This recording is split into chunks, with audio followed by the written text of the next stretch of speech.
Ce projet d'œuvre artistique remonte à l'été dernier. Il s'inspire en fait des projets qui ont été réalisés dans d'autres villes d'Amérique du Nord. Et dans ces villes, les populations noires se sont réappropriées le mouvement Black Lives Matter pour verbaliser leurs propres conditions. C'est l'occasion pour nous de nous réapproprier l'espace public, ces espaces où nous sommes souvent exclus, effacés, surveillés, arrêtés, brutalisés et même tués, comme nous l'avons vu le 1er août dernier à Repentigny. En investissant ces espaces ou en réinvestissant ces espaces, nous réaffirmons haut et fort notre présence ici à Québec. La communauté noire a attiré l'attention de la ville sur le profilage racial policier pendant plusieurs années, en vain. Il a fallu la mort de Jean René Junior pour que certains se réveillent. De grâce, évitons d'en arriver là à Québec. Le troisième message que nous voulons lancer, c'est un appel à la solidarité à toute la population de Québec afin de nous soutenir dans cette lutte contre le profilage racial policier.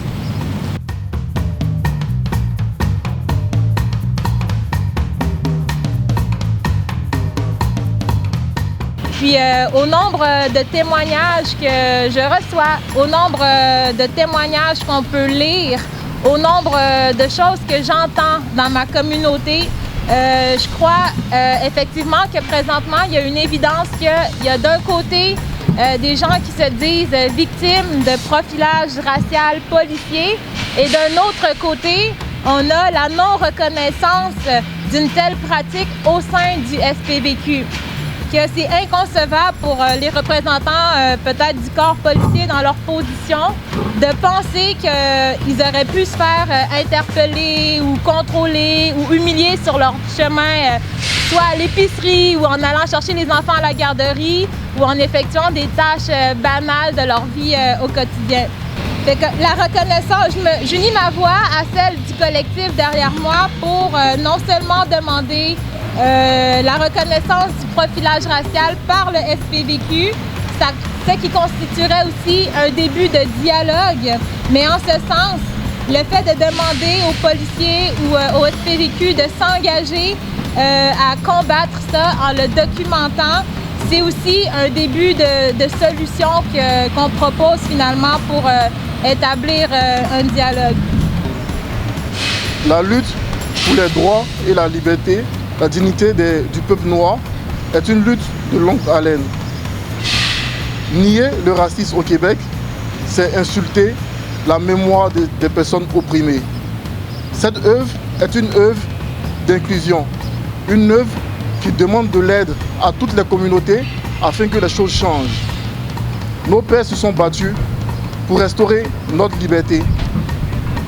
Je trouve très dommage qu'en 2021, nous sommes obligés de dire haut et fort la vie des Noirs compte.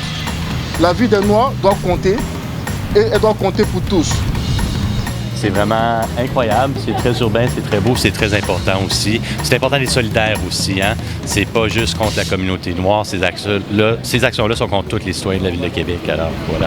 Et nous pensons que vraiment qu'il faut un mouvement qui soit unifié pour porter justement la parole pour une action concertée aussi pour les communautés racisées. Et puis nous pensons que vraiment que cette fresque sur rue, c'est vraiment un appel à l'action. Puis de le faire ensemble, c'est comme un laboratoire aussi pour montrer que on est capable de faire des choses ensemble, puis qu'il y a de la place pour tout le monde, puis que tout le monde peut s'exprimer, puis plus qu'on est ensemble, on peut faire des choses harmonieuses, avoir des buts communs, puis je trouve que c'est une belle métaphore de l'objectif politique du vivre ensemble.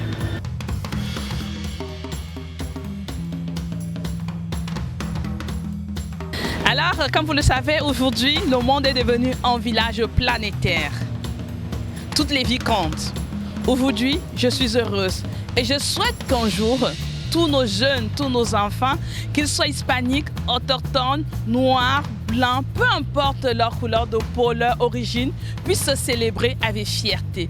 C'est pourquoi j'ai accepté de participer à cette conférence de presse qui nous présente cette belle fresque. Toutes les vies comptent. La vie des Noirs aussi, elle compte. Merci.